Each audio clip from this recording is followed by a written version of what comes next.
Good morning, party people. Miss Vaughn here to talk to you about what you're going to do today. So you should turn in your chapter 3 questions that you guys started in class yesterday and you were supposed to finish for your homework. If you can staple them to the chapter 1 and 2 responses that we did in class. So the chapter 1 response about Toni Morrison's intent to kidnap the reader, and then also the chapter 2 response thinking about that definition of resilience and how it applies to the characters of Setha, Baby Suggs, and Sixo. And then for today, you should have a handout out in front of you that has quotes from chapter 4. So just to frame chapter 4 for you all before you begin listening, remember that at the end of chapter 3, even though the primary focus of that chapter is on Denver's birth and the story of it, and then also that idea of the rememory, you also have to remember the thing that's kind of resolved at the end is that Paul D approaches Setha and asks Setha if it's okay for him to move in with her and live there. And she says, okay.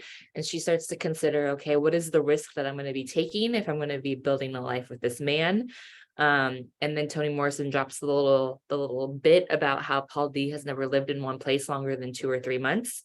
So for us, we should be like, ooh, what's going to happen? Because she wants to build a life with him. He wants to build a life with her. She has a hard time opening up emotionally. He has a hard time being in one place for too long. So is it going to work? Is it not going to work? We don't know.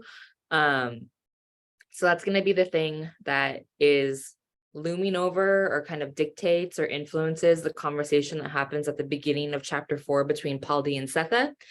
And then there's going to be a little bit of resolution as a family, Paul D, Setha, and Denver, where they're going to go to a carnival together. So I want you to pay attention to the carnival. Think about like why you go to a carnival, whether it's to enjoy. And then Toni Morrison, like she does with a lot of her writing, she inserts a lot about like what the history and the dynamic is like for Setha,